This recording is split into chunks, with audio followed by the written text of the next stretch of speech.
Okay, so it's the team, it's Ho Chi Minh, Ho Chi Minh team. So there's the two teams, one is the Ho Chi Minh team and one is Hanoi team.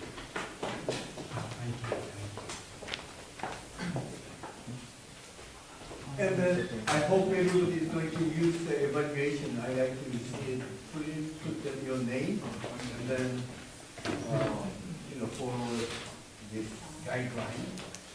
5 is very good. And then you can make a format.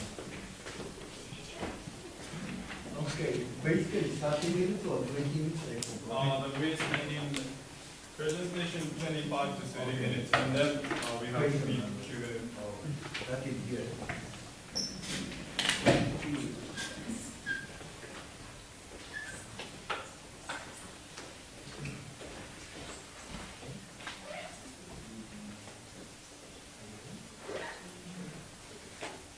Good morning, ladies and gentlemen. It's an honor to. Speak slowly, yeah. Okay.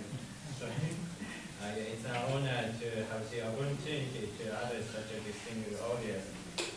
Today we'd like to talk about the alternative strategy for Vietnam market. We focus on Ho Chi Minh market.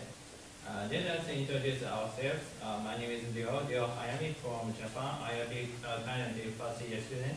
And she is Jennifer from Philippines, and he is Mojito from India, MBA second year student.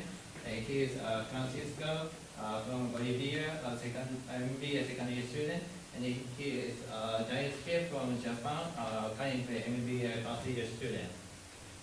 Today we'd like to introduce this presentation and divide this presentation into 7 sections. First, introduction. Second, situational analysis. Evaluation of opportunity. Jennifer will talk about 2 of these sections. First, proposal strategy and business model. Daisuke will talk about this section. This proposal strategy and business model is a little bit theoretical, but also this is very analytical, so it's very useful to introduce this section. And 5, proposal implementation. Mojito will talk about this section. This is very analytical and what we should do in Ho Chi Minh, something like that. And 6, conclusion. And 7, Q&A section. We will take 30 minutes of your time, and so if you have any questions, please feel free to ask us. At the end of this presentation, we will answer any questions. So now here we go. Jennifer-san, よろしくお願いします。 Hi, good morning everyone, and welcome to Vietnam. Vietnam, there are many things we can speak about Vietnam and many things we can remember. But for the purpose of our presentation and for the purpose of our task to Vietnam, I'd like to emphasize that the business analysts themselves, see Vietnam as the next China. Apparently, there will be a lot of opportunities coming from China to Vietnam, especially from the East Coast, because the labor cost there is rising, and likewise there are many issues pertaining to the influence of the state-owned corporations in China. Vietnam only has a GDP of $3,000, but one of the faster growing economies in the past 10 years. And it is of, the government is nominally communist, but had definitely liberalized the markets already, and now is prospering from the increase of export business in Vietnam. Here is the population pyramid in Vietnam. The significance is to show the kind of market we have there.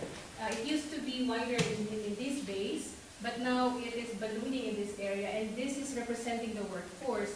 Also, the people that have disposable income to buy. From age 90 to age 50. The male and female distribution would be 97 to 100. There are 97 female to 100 male.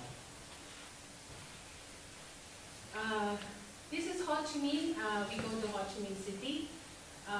While the political power is in Hanoi, Ho Chi Minh is the economic heart of Vietnam. This is situated here, the southern part, and Ho Chi Minh is the largest metropolis arena of Vietnam. It has 9 million population. 90% of that population are the typical authentic Vietnamese. Only 10% are from different ethnic groups, mostly of Chinese descent.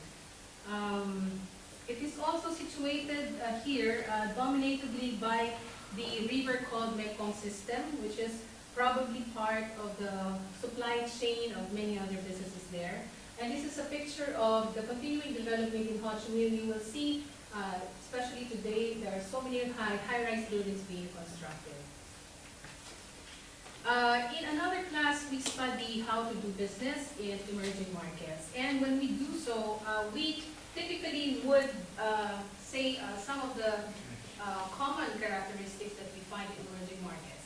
And these are the voids, and the voids that we have to fill in. In Ho Chi Minh is not an exemption. We say that we find there's no well-defined and accepted property rights in Ho Chi Minh, or no corporate governance standards. Not because they don't have the laws, they have the laws, but typically it could be changed at the will of the politicians, for instance. There's lack of transparency, and it is found that corruption is at all levels. No well-established brand name, like for instance, Japan has a brand name, US is a brand name, Vietnam is still of poor credibility according, this is, by the way, from a Harvard review case. No reliable third-party agent to give us intelligible knowledge of the place and suppliers, or for example, on the business strategy, clientele, and human resource. Likewise, it is limited to access in the talent pool, like the brightest and the most skillful maybe because the comparison is perhaps, let's say, Silicon Valley. We have more there than in Vietnam or in Ho Chi Minh. And no established distribution channels, which might be one of the problems we will have to face when we do business in Ho Chi Minh. We analyze business situation using some of the tools we learned from the class. One of them is the strengths, weaknesses, opportunities, and threats analysis. This one will show the unfavorable points for the business. This will show the favorable points for the business, particularly of a convenience store. We say that if Lawson goes to Ho Chi Minh, Lawson will be a new mover because there are already existing competition there, already existing convenience stores. And definitely because this is a Japan business, it will be unfamiliar with the environment, that's a weakness, and a language barrier.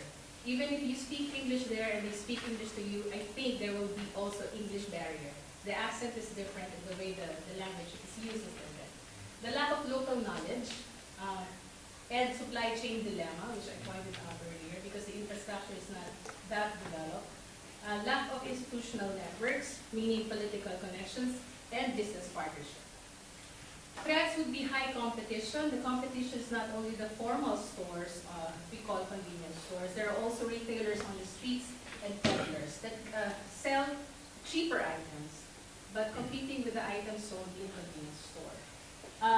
The unfamiliarity of the market with convenience store and their learned habits to instead go to retailers that are in the streets or probably in the public market or probably volume buying in supermarkets. Also, they are very price sensitive. They like cheaper products, which might run counter to some of the products sold at the racks of a convenience store. Also, there are many substitutes. Convenience store is not the only place where they can buy what they want. And infrastructure dilemma and corruption. Strength would be, we have a business model in place already. Lawson is established business. And if you go to Ho Chi Minh, we also have convenience stores there that have established models where we can learn from.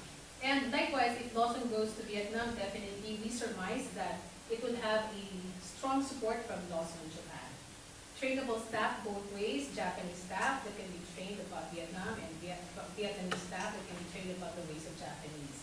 Some business structures to introduce and compatible businesses to add value. Later we will explain this as we bring you the 5 forces analysis.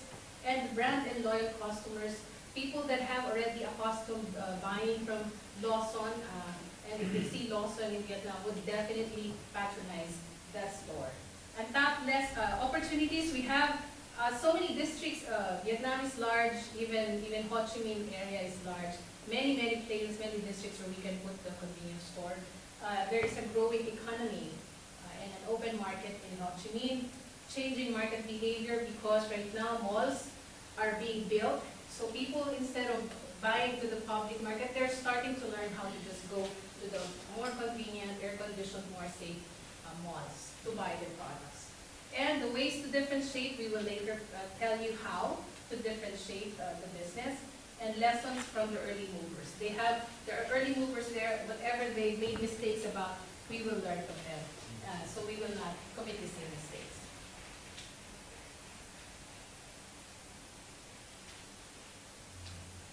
Okay, 5 courses. Typically, these are the contents of 5 courses. We study new entrants, buyers, substitute suppliers, and rivalry. We say that the new entrants, one of them would be Lawson, has a low barrier. It's easy to enter. But at the same time, the threat is high. It means there are other businesses, convenience stores that can go there because it has an open market, easy business model, and not capital intensive. The bargaining power of the buyers is high because they have many options, easy to switch, and there's not much cost to switch. Also, the suppliers, they have low bargaining powers because there are many choices. There are plenty of suppliers in Ho Chi Minh. Substitutes, there are many substitutes, so the threat is also high, meaning we cannot be comfortable because there are many substitutes that the buyers can choose instead of Lawson convenience store. And we say that the rivalry there is very high as well because there are many competition, and we will show you who they are. Here, the formal competition, there are many competition and many convenience stores. We were only in districts 1, 3, 4, and 7. And we see that some of them are running 24 hours, some of them are running only up to midnight. So we have Circle K, we have Shop and Go, for example. We have here Mini Mart, and also we have the Family Mart, among others.